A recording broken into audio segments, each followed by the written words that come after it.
Gece olduğunu. Gece saat 1:30 arkadaşlar. O yüzden sessiz konuşacağım. Ben bu düşlük bölüme niye girdim? Örümceklerle savaşmak için. Ya da size yaptığım evi göstermek için. Geceleri zor. Ufukta beni yiyor. Arkadaşlar yaptığım eve buradan bakın.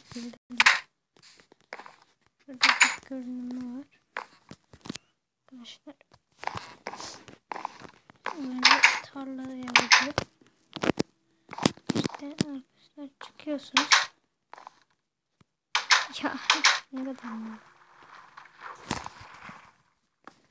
İnşallah kurtulur.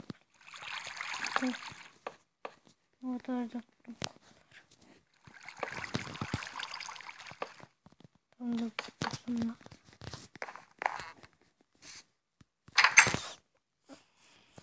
Gidelim bakın burada havuz var arkadaşlar. Şöyle merdiven koydum. Çıkmıyor.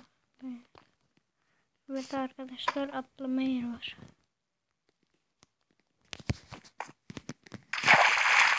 Görüyorsunuz arkadaşlar böyle.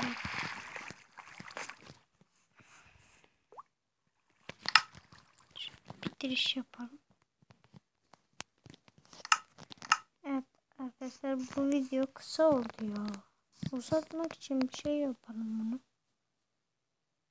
Yapacak bir şey yok arkadaşlar. Abone olmayı ve like atmayı asla unutmayın arkadaşlar. Görüşürüz. Ve bye. Bye.